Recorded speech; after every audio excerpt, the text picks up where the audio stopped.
এই অন্তর্বর্তীকালীন সরকারের একটা আমলনামার খতিয়ান বাংলাদেশের জনগণের কাছে দেয়া দরকার। আমরা তিনটা কথা বলেছি আজকে জাতীয় ঐক্যমত কমিশনে।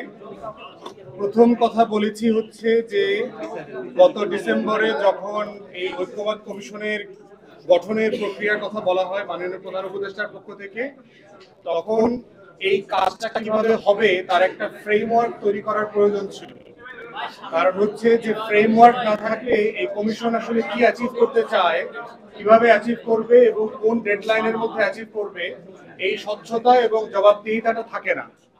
সেই জায়গাতে আমরা মাননীয় প্রধান উপদেষ্টাকে বলেছি এবং যিনি ডেপুটি ভাইস চেয়ারম্যান যিনি আছেন কমিশনের, তাকেও রিকোয়েস্ট করেছি যে আপনারা ঐক্যমত কমিশন আসলে কি অ্যাচিভ করতে চান সেটার একটা লিখিত ফ্রেমওয়ার্ক তৈরি করা দরকার।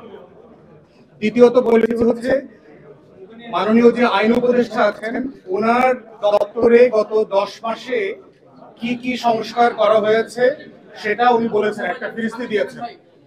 তখন আমরা বলেছি এটাকে রেফারেন্স করে যে একইভাবে গত 10 মাসে এই অন্তর্বর্তীকালীন সরকারের একটা আমলনামার খতিয়ান বাংলাদেশের জনগণের কাছে দেয়া দরকার।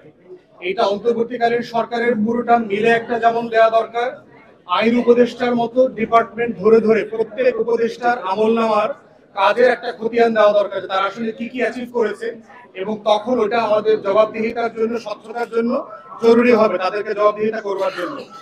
তৃতীয়, আমাদের পক্ষ থেকে যেটা বলেছি সেটা হচ্ছে নির্বাচনের ডেডলাইন নিয়ে যেই তর্ক বিতর্ক ভিন্ন মতটা আছে, এটা আসলে দূরত্বটা খুব বেশি না। এখানে যতটুকু না সময়ের গ্যাপ আছে তার থেকে হচ্ছে মনস্তাত্ত্বিক দূরত্বটা একটু বেশি, এবং সেটা আমরা বিশ্বাস করি ডিসেম্বর থেকে জুনের ভিতরে যেই তারিখটাই হোক সেটা আলোচনা সাপেক্ষে সমন্বয় করে সবার সাথে পরামর্শ এবং ঐক্যমতের ভিত্তিতে একটা দিন তারিখে আসা সম্ভব বলে আমরা বিশ্বাস করি।